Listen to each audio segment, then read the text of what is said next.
mes que vamos a iniciar los temas, la importancia de la adoración. Cuán importante es que nosotros adoremos a Dios adecuadamente, y parte, hermanos, de leer la palabra del Señor adecuadamente, ¿verdad?, tiene que ver con esto. Entonces, una pregunta: ¿el hombre creó a Dios para ser adorado? Es una pregunta que vamos a responder con la palabra del Señor. Quiero que busquen en sus Biblias, hermanos, en Hechos de los Apóstoles, capítulo 17, y nos vamos a posicionar en el verso número 25.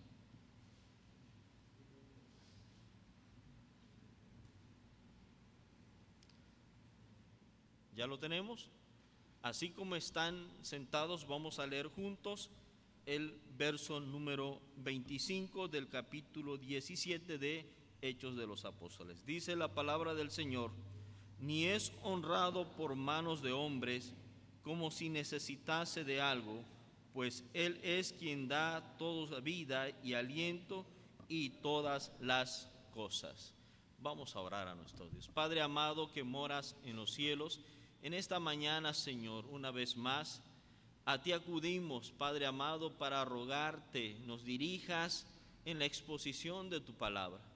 Pero también, Señor, que nuestra mente y nuestro corazón estén dispuestos a recibir tu palabra, Señor, tu santa palabra, y que al recibirla, Señor, ponerla también en práctica, sea de bendición para nuestras vidas, para cada uno de nosotros, y así poder edificarnos con tu bendita palabra. Te lo suplicamos, oh Dios, en el amor de Cristo Jesús nuestro Salvador. Amén. Se nos ha enseñado incluso en las escuelas que el hombre tiene la necesidad o tiene el concepto de crear a Dios. Por lo menos también en Hechos de los Apóstoles se refleja esta enseñanza, la cuestión de la filosofía, ¿verdad? Nos enseña esto, y el hombre, según la filosofía, es quien crea al hombre mismo, al Dios, perdón, quien crea a Dios mismo.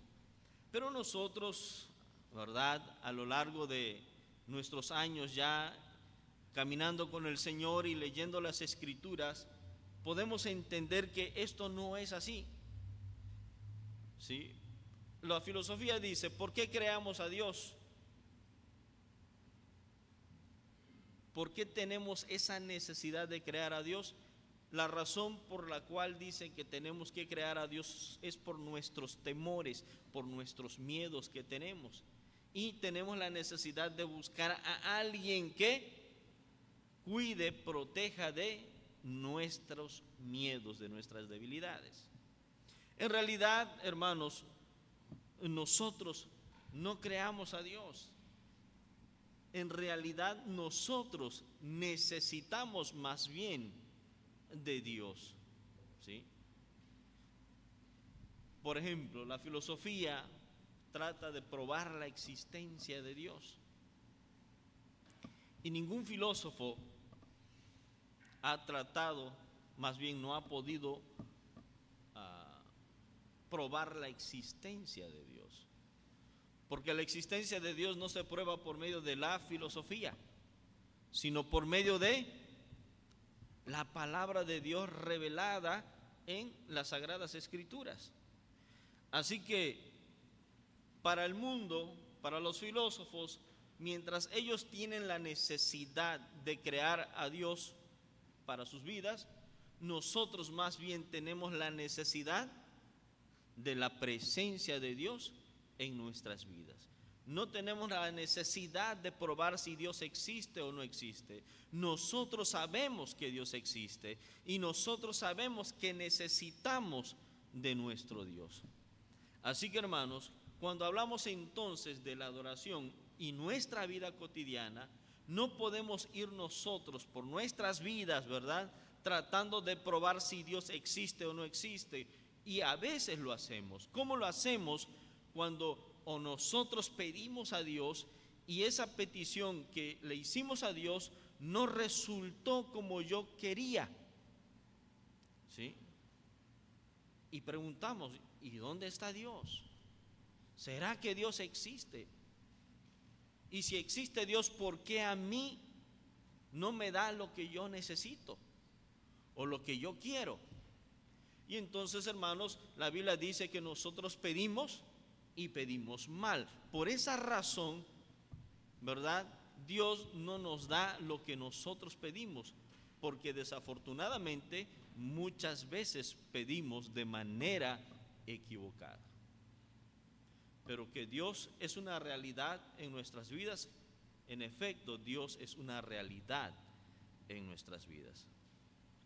Entonces, si Dios en realidad es, ¿sí? Si Dios es, entonces, ¿cómo puedo yo, hermanos, adorarle, rendirle la alabanza a nuestro Dios?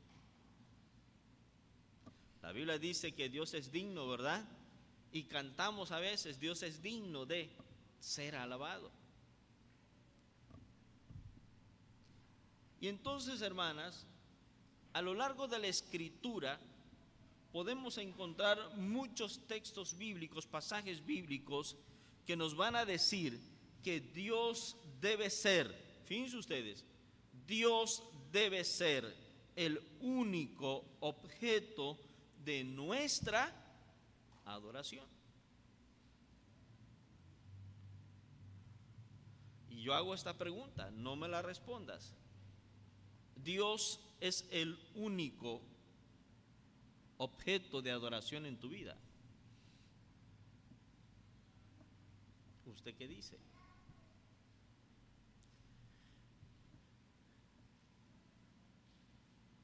Y segundo, en esta sección,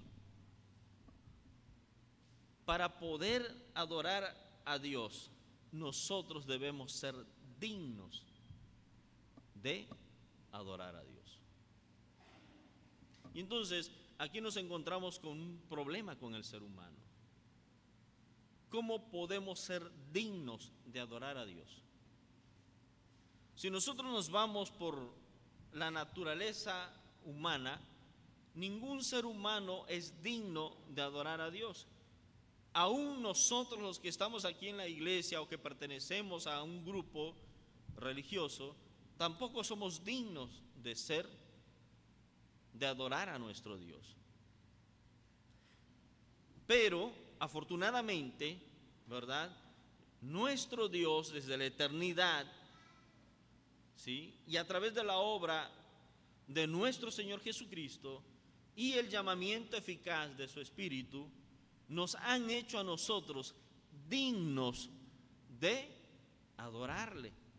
Él es digno de adoración. Nosotros no somos dignos de adorarle por nuestra condición, pero en la obra de Jesucristo nosotros somos dignos de adorarle. Ahora nosotros, como dignos de adoración, entonces debemos reflejar, debemos expresar, ¿sí?, nuestra adoración exclusivamente a Él, porque Él es digno.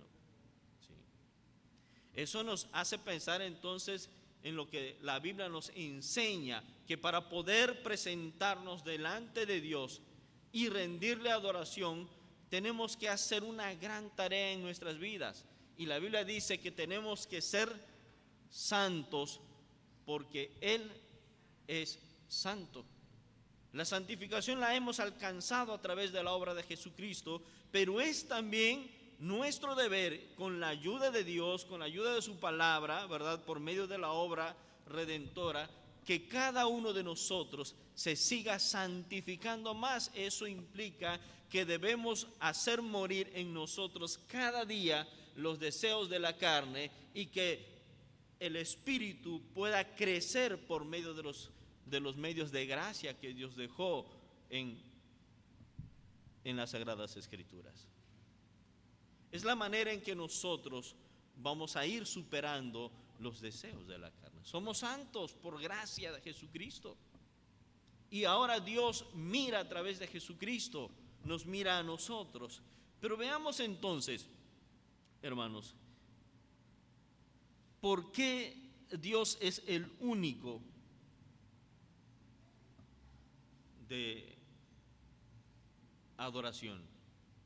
Vayamos a Éxodo, hermanos,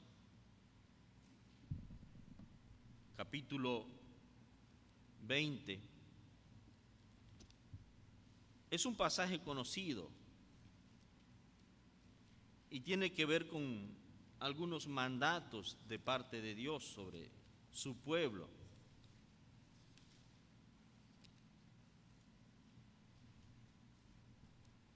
Noten ustedes, 10:25,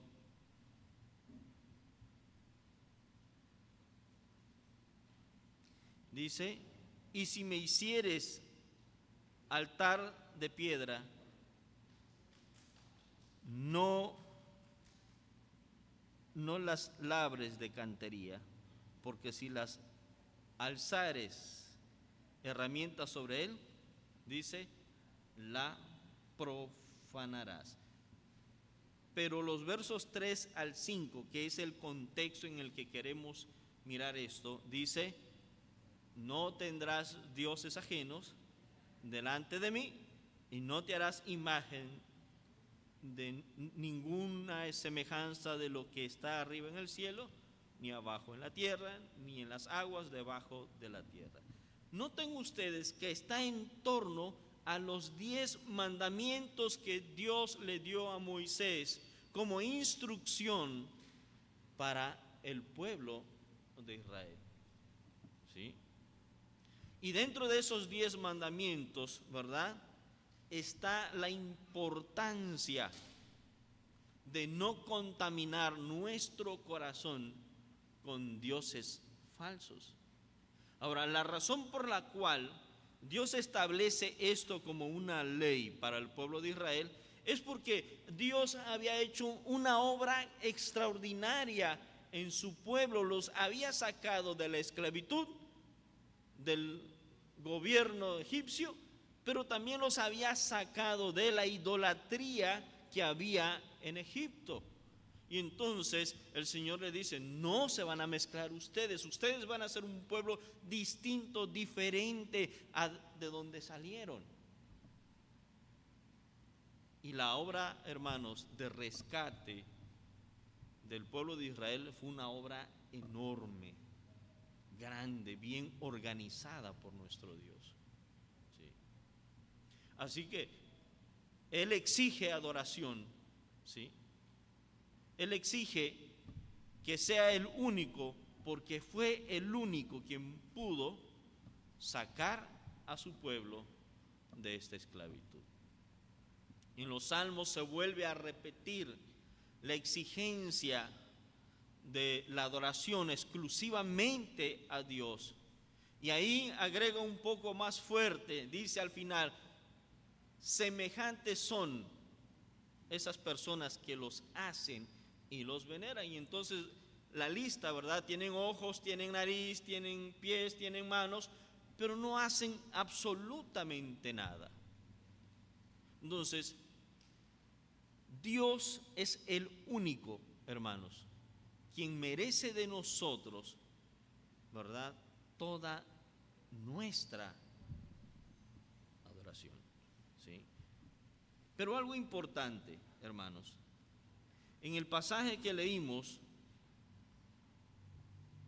si se acuerdan, ¿verdad?,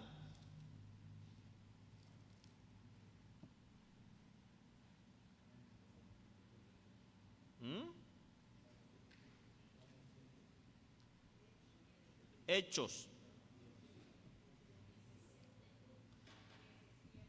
¿Qué dice Hechos 17?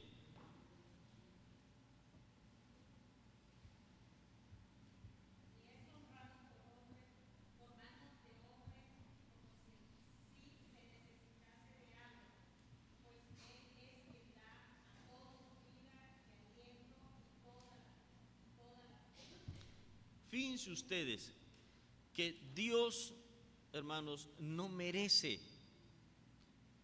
nuestra adoración. No es que no lo merezca, es que nosotros no estamos capacitados para adorarle. Hechos dice, ni es honrado por manos de hombre, ¿sí? Noten ustedes, todo lo que nosotros querramos hacer como adoración, ¿lo recibe Dios como adoración? No, ni es honrado por manos de hombre. El hombre no puede adorar a Dios, ¿sí?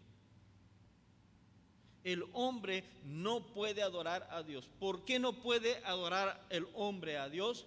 La Biblia dice que todas nuestras acciones, todos nuestros pensamientos, ¿verdad?, están corrompidos. ¿Sí? Todo lo que nosotros, con todo respeto, hermanos, todo lo que nosotros hacemos está lleno de maldad, está lleno de pecado. ¿Sí? Dice ahí, como si necesitase de algo. Dios necesita de nosotros. Dios no necesita de nosotros. ¿Quiénes necesitan de Dios? Nosotros necesitamos de Dios. Entonces dice, pues Él es quien da a todos vida y aliento y todas las cosas. Ahora, ¿por qué rendimos nosotros adoración a nuestro Dios? Porque el Señor ahora nos da el privilegio, nos da el derecho, ¿verdad?, por su obra, de rendirle adoración. Y nuestra adoración no es perfecta, pero decían el otro día en la conferencia ya, pero Dios el Padre mira a través de Jesucristo, ¿verdad?, y nuestra adoración es perfecta, porque Dios está mirando a través de Jesucristo. Y nuestra adoración entonces es perfecta delante de Dios. No porque lo seamos nosotros, sino por la obra de nuestro Señor Jesucristo. Por eso nosotros ahora tenemos que adorarle a Él. ¿Qué fue lo que Dios hizo por nosotros que es digno de adoración? En primer lugar, hermanos, la Biblia dice que Dios nos escogió en Él antes de la fundación del mundo para que fuésemos santos y sin mancha. Hay una elección. Nosotros no existíamos, no habíamos nacido, pero ya Dios había determinado, había decidido que nosotros fuésemos parte del pueblo escogido por Él. En segundo lugar, nuestro Señor Jesucristo vino precisamente a libertarnos de la esclavitud, del pecado. Había la necesidad de hacernos a nosotros perfectos, ¿verdad? Y lo hace por medio de su muerte. El Padre envía a su Hijo a morir y el Hijo voluntariamente se entrega por amor a nosotros. Y el Espíritu Santo, pues hermanos, nos convenció y ahora nos dirige a nosotros en nuestra adoración. Por eso es importante, hermanos, que cada vez que nos presentemos delante de Dios, lo hagamos, hermanos, con respeto, con solemnidad, porque estamos ante el Rey de Reyes y Señor de Señores. Anoche platicamos allá con unos hermanos. Anteriormente, hermanos, no podías entrar en camiseta al templo o en short. Los hermanos te rebotaban con un jalón de oreja o te regañaban ahí, no importa que no fueras hijo de... No importa quién fueras. Había, hermanos, una reverencia, nada más por el edificio terrenal. Entonces, en cierto sentido, tenemos que volver a ese principio, hermanos. Esta es la casa de Dios, este edificio fue consagrado y dedicado para Dios. Creemos que también el Señor está entre nosotros cuando nos reunimos para adorarle, pero básicamente, hermanos, por toda la obra redentora que hizo nuestro Dios en favor de nosotros. Nosotros no somos dignos de adorarle, pero nos ha hecho partícipe, ¿sí? No porque Él lo merezca, no porque Él lo requiera de nosotros, no, es porque Dios nos permitió a nosotros la exclusividad de rendirle a Él la gloria y la honra. Pasajes como Apocalipsis 9:10 y 22:8 hablan precisamente de esa importancia de la adoración. Número 2. Dios es digno, hermanos, debido a quien es, ¿sí? ¿Sabes quién es Dios? ¿Tú sabes quién es Dios? Si tenemos el concepto correcto de quién es Dios, entonces no podemos hacer otra cosa excepto honrarle y alabarle a Él. Vayamos a Hebreos, hermanos.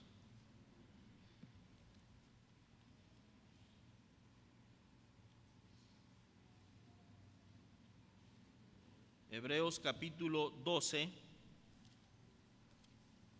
verso 28.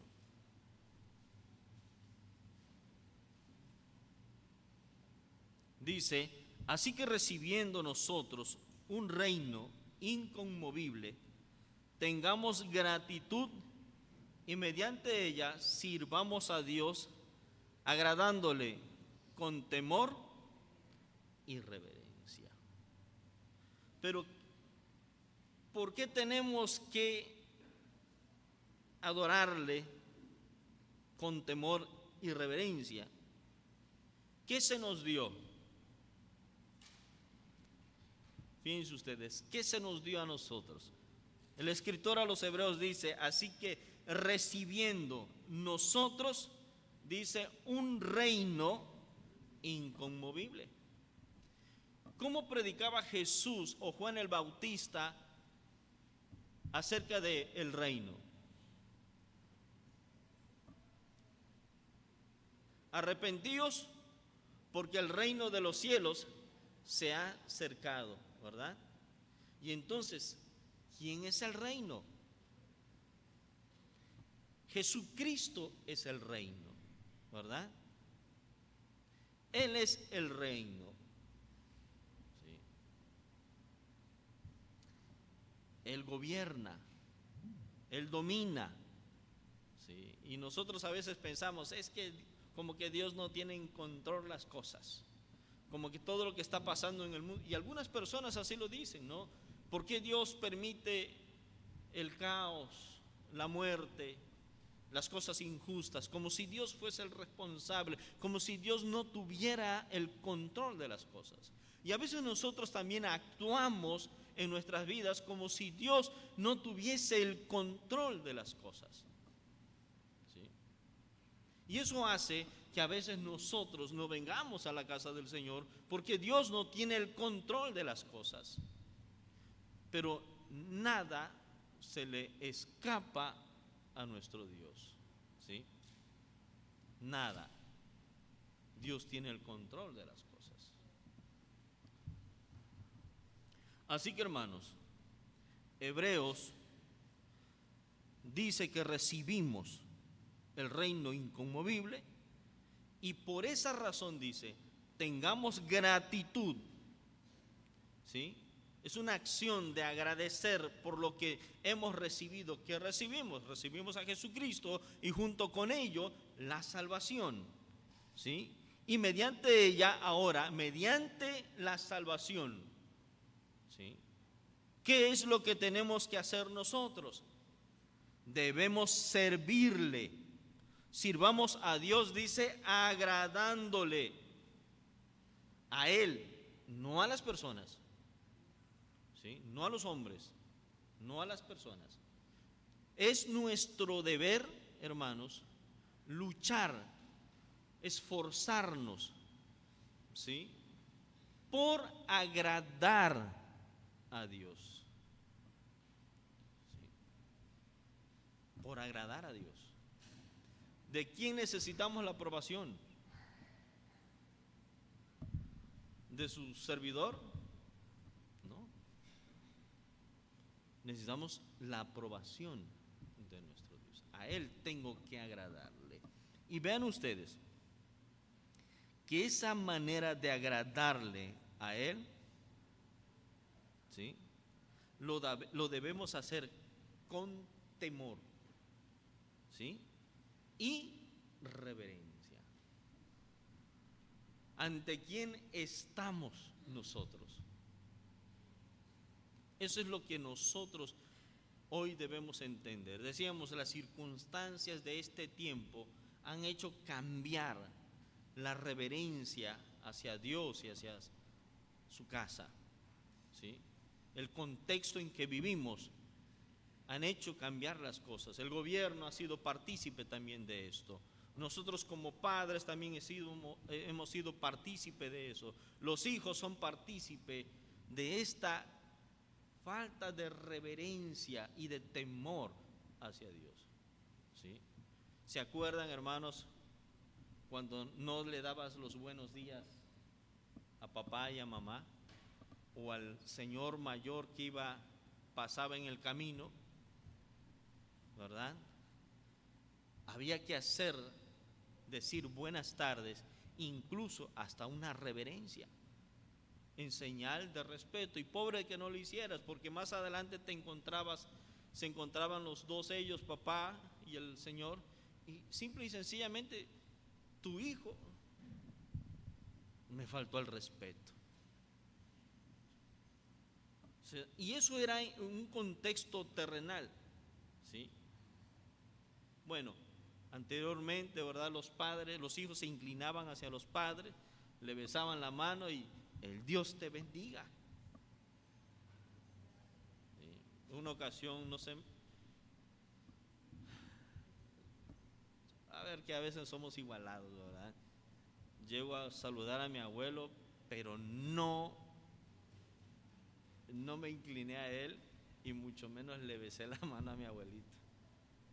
Él no me dijo nada a mí, pero al ratito llegó mi papá y no sé de dónde vino, hermano. Ya cuando reaccioné ya tenía yo el manazo, ¿verdad?, ahí duro. Respeto, ¿sí? Ahora, imagínense ustedes, hermanos, ¿ante quién estamos nosotros hoy? Y no solamente aquí en el templo, en nuestra casa, ¿verdad?, en el trabajo.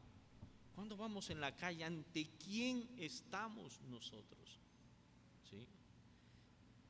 Y entonces el creyente en Dios debe conducirse con temor y reverencia, porque nuestro Dios, dice, es fuego consumidor. Así que, hermanos, tengamos en cuenta esto, ¿sí? Nuestra adoración tiene que ser así. ¿Por qué? Porque Él es digno, ¿sí? Porque Él es. ¿Se acuerdan cuando Moisés, el Señor lo envía a rescatar a su pueblo? Y si me preguntan, ¿quién me envía? ¿Cuáles fueron las palabras de Dios? Yo soy el que soy. Y nosotros, hermanos, a veces cuestionamos el por qué tengo que venir a la casa de Dios, por qué tengo que adorarle, ¿sí? Y simple y sencillamente Él dice, porque yo soy el que soy. Él es digno, ¿sí? Nadie más. Entonces, mismo Hechos capítulo 17, vamos a ver algunos versos ahí, Hechos 17, pero ahora lo tomamos del verso 24. Dice, el Dios que hizo el mundo y todas las cosas que en él hay, siendo el Señor del cielo y de la tierra, no habita en templos hechos por manos humanas. ¿Sí? Ahora, ¿dónde está el templo? Y esta es la razón todavía más poderosa por la cual nosotros debemos conducirnos con temor y temblor. Porque ahora, ¿dónde habita el Espíritu de Dios? Aquí está. Nuestros cuerpos, dice la Escritura, es templo del Espíritu Santo. Verso 25 también dice: ni es honrado por manos de hombre, como si necesitase de algo, pues Él es quien da a todos vida y aliento y todas las cosas. Verso 28 y 29. Porque en Él vivimos y nos movemos y somos, como algunos de vuestros propios poetas también han dicho, porque linaje suyo somos. Siendo pues linaje de Dios, no debemos pensar en la divinidad, sea semejante a oro o plata o piedra, escultura de arte y de imaginaciones de hombres, porque somos linaje escogido de Dios, dice la Biblia, real sacerdocio, nación santa, pueblo adquirido por Dios, y da una tarea, ¿verdad?, para que anunciéis. Ahora, fíjense ustedes, hermanos, por esta razón dice Pablo en Hechos, nosotros no debemos quitarle, robarle la adoración que solamente le pertenece a nuestro Dios. Obviamente, ¿verdad? Yo estoy seguro 100% que ninguno de aquí tiene un altar con imágenes en su casa, ¿verdad? Pero, ¿qué le está quitando a Dios ese tiempo tuyo? Un tiempo valioso que tú tienes, y no porque Dios merezca tu tiempo, sino porque eres privilegiado en haber sido escogido por Dios para presentarte delante de Él en adoración. ¿Por qué le estás quitando a Dios ese tiempo? Bien.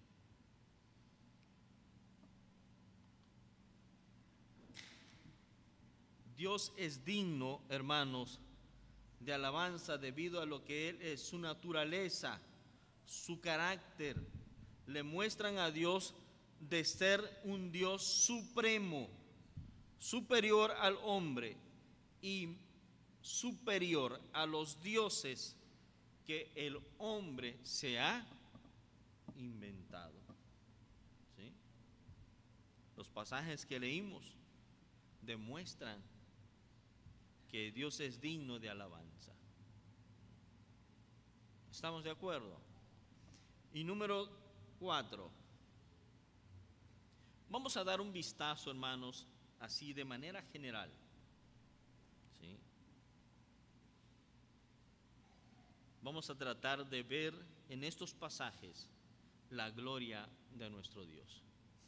Porque el hecho de que nosotros no le rindamos la adoración a nuestro Dios es porque no hemos visto quizás o no podemos contemplar la gloria de Dios. Bien, les invito, hermanos, a abrir sus Biblias en Isaías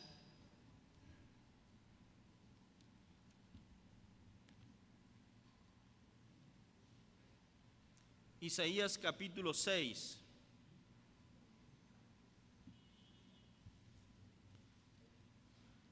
Vamos a leer un poquito, hermanos, pero todavía es temprano. Dice 6 del 1 al 13. En el año que murió el rey Usías, vi yo al Señor sentado sobre un trono alto y sublime, y sus faldas llenaban el templo. Por encima de él había serafines, cada uno tenía 6 alas, con dos cubrían sus rostros, con 2 cubrían sus pies, y con 2 volaban. Y el uno al otro daba voces diciendo: santo, santo, santo, Jehová de los ejércitos. Toda la tierra está llena de su gloria.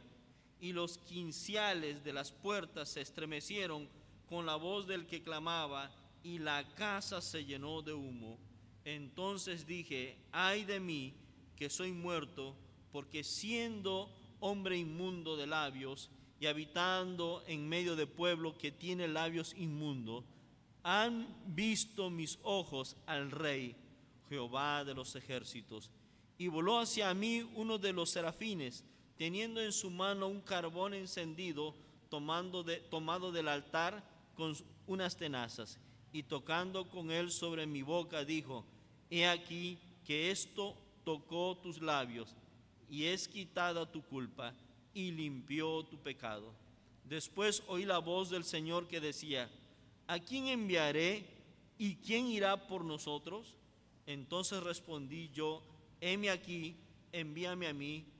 Y dijo: anda y di a este pueblo: oíd bien y no entendáis, ved por cierto, mas no comprendáis.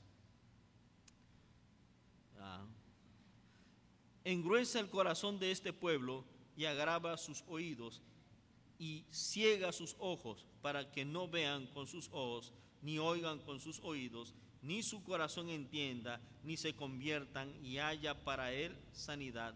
Y yo dije: ¿hasta cuándo, Señor? Y él respondió, y respondiendo él: hasta que las ciudades estén asoladas y sin morador, y no haya hombres en las casas, y la tierra esté hecha un desierto, hasta que Jehová haya echado lejos a los hombres y multiplicado los lugares abandonados en medio de la tierra. Y si quedare aún en ella la 10ª parte, ésta volverá a ser destruida, pero como el roble y la encina, que al ser cortados aún queda el tronco, así será el tronco la simiente santa. Ahora, ven ustedes, hermanos, está hablando de la visión y del llamamiento de Isaías, ¿sí? Me llama la atención lo siguiente: cómo Dios le muestra a Isaías que él tiene el control de todas las cosas, que Dios gobierna, hermanos, sobre todo. Y se describe, ¿no?, al Señor de esta manera: él está sentado en un trono, dice, alto y sublime, y dice, y sus faldas, o como decir, sus vestidos, ¿qué pasa con ellos? Llenan el templo. Y habla de sus serafines que cubrían su rostro con dos, y así sucesivamente. Pero algo importante: los querubines o los ángeles rendían alabanza a Dios. Santo, santo, santo, 3 veces santo, ¿sí? ¿Qué nos indica eso? Por acá. ¿Qué indica esas 3 palabras? Santo, santo, santo. Mande.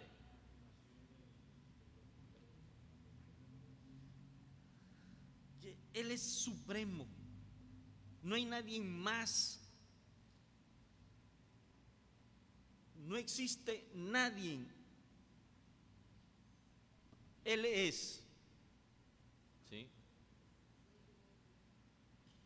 No hay más dioses. Solo Él.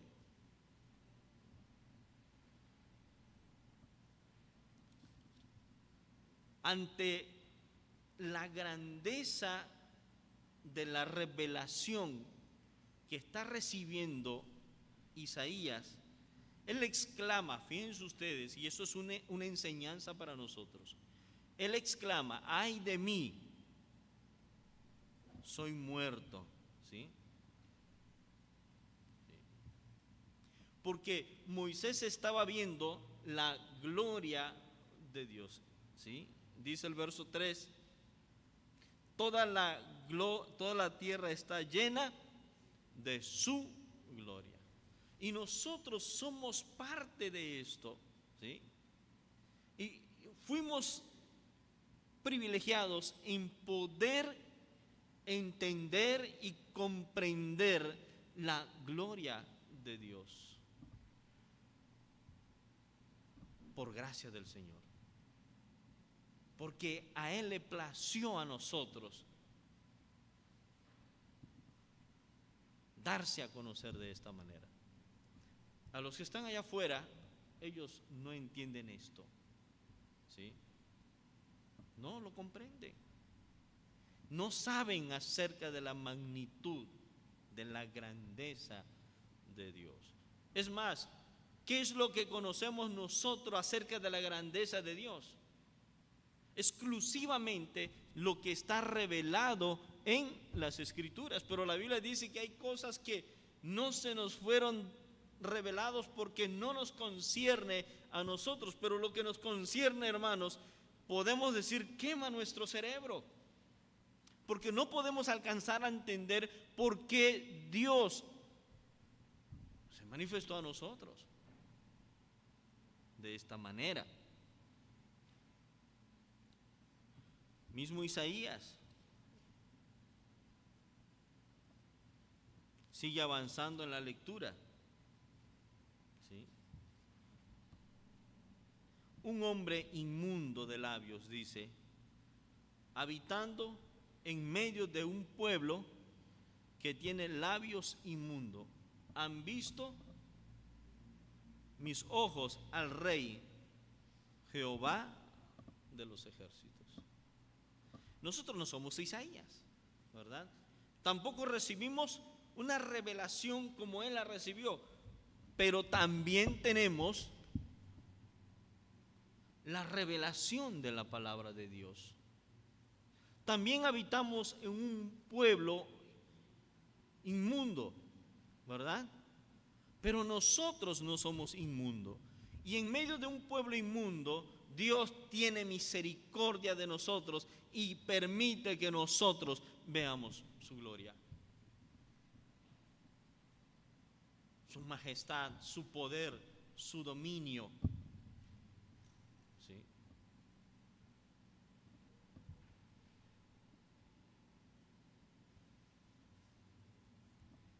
Fíjense ustedes, la siguiente acción que hace Isaías es, o que dice Isaías, es que un ángel tomó unas tenazas y tomó un carbón encendido sobre el altar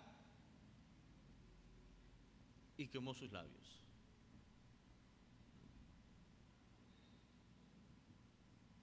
Dice, verso 7, dijo, y he aquí, esto tocó tus labios, y es quitada tu culpa, y limpiado tu pecado.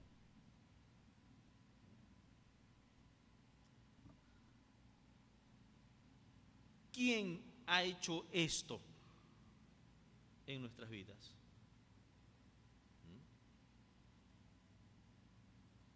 ¿Quién quitó nuestra culpa?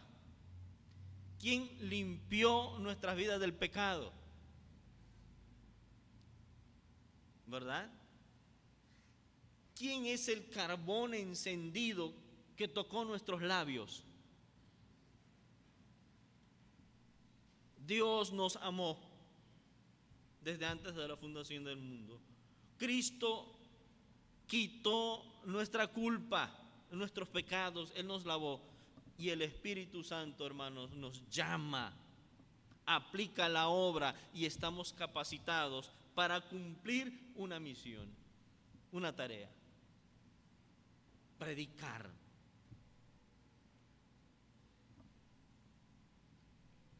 La obra de Jesucristo.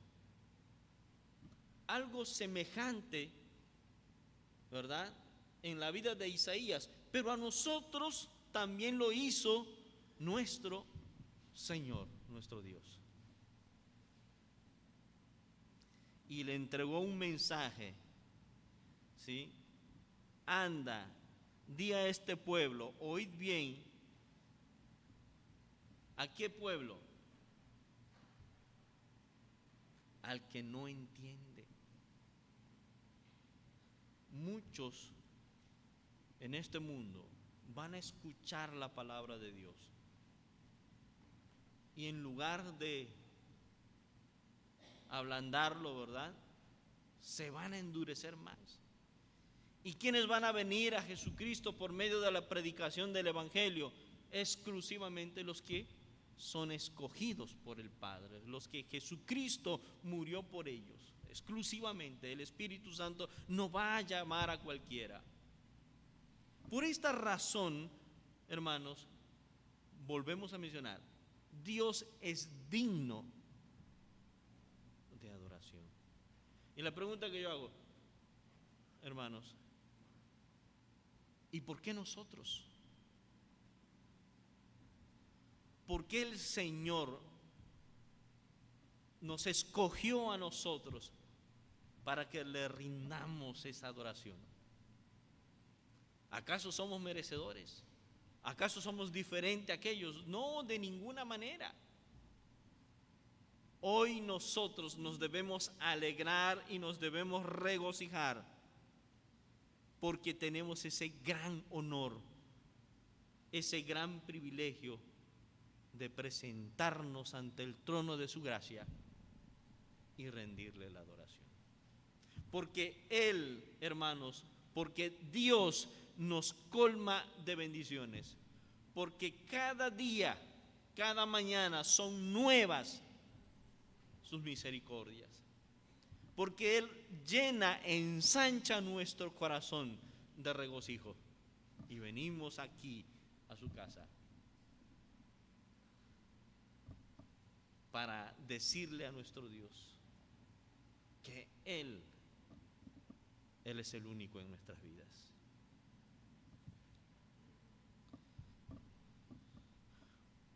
Tengo varios capítulos, pero vamos a ver uno más y con esto vamos a terminar. Vamos a Ezequiel.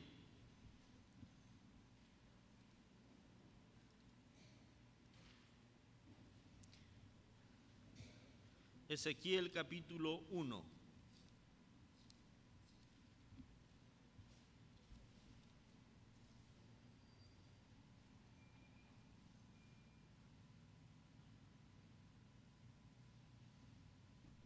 Verso 28.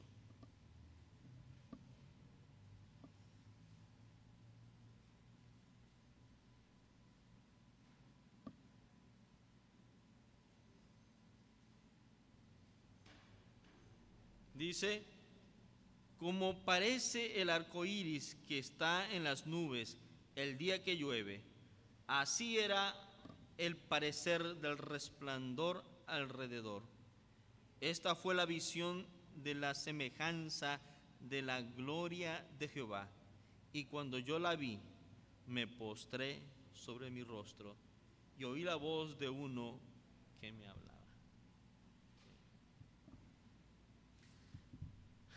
Como la visión de Ezequiel nos hace recordar un hecho histórico en la vida de la humanidad. ¿Sí? ¿Se acuerdan? Un acontecimiento único que se revela en las Escrituras, y fue la destrucción de la tierra con el diluvio. ¿Sí? Y la intención de Dios, según las Escrituras, era destruir a todo ser viviente, solo que halló gracia en la vida de Noé.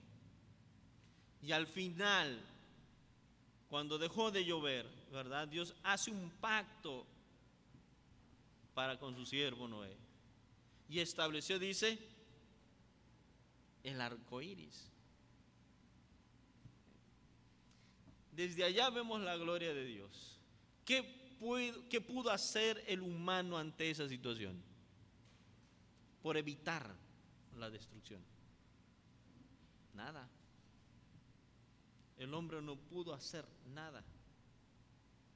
Él hizo lo que él le plació.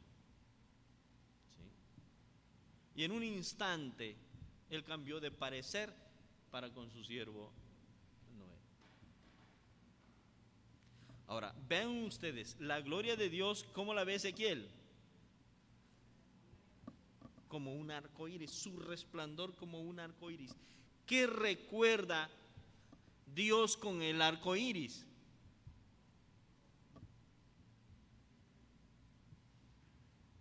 ¿Qué recuerda Dios? O nosotros, ¿qué recordamos cuando vemos el arco iris? ¿Recuerdas algo? ¿O nada más nos quedamos? ¡Wow! ¡Qué bonito! La grandeza de Dios. ¿Por qué la grandeza de Dios?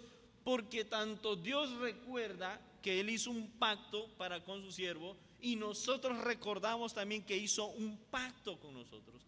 ¿Cuál pacto? De no volver a destruir la tierra con agua.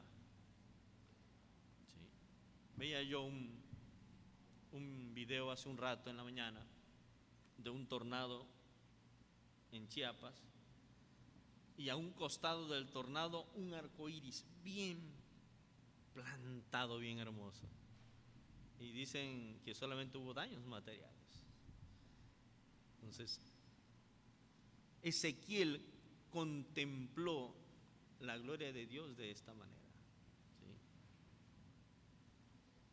¿Sí? ¿Sí? Esa es la grandeza de nuestro Dios. Y así podemos encontrar en Daniel, podemos encontrar en Apocalipsis 4, Apocalipsis 21, ejemplos de la grandeza, de la gloria de nuestro Dios. Aunque los filósofos, concluyo entonces, hermanos, aunque los filósofos digan que el hombre es el autor de la existencia de Dios, hermanos, nosotros sabemos que Dios es el autor de nuestras vidas, no nosotros creamos a Dios. Si fuera así, entonces, hermanos, si no fuera así, entonces el hombre podría desear que no existiera Dios y no existiría Dios. Pero Él existe, Él es, ¿sí? Y nadie puede hacer absolutamente nada por ello. Solo nosotros, hermanos, hacer conciencia de que cuando nos presentamos en adoración a Él, debemos presentarlos, hermanos, con dignidad, con temor y con reverencia. Hagámoslo, hermanos. Por todo lo que Dios ha hecho en nuestras vidas, Él es digno. Que el Señor nos bendiga, hermanos.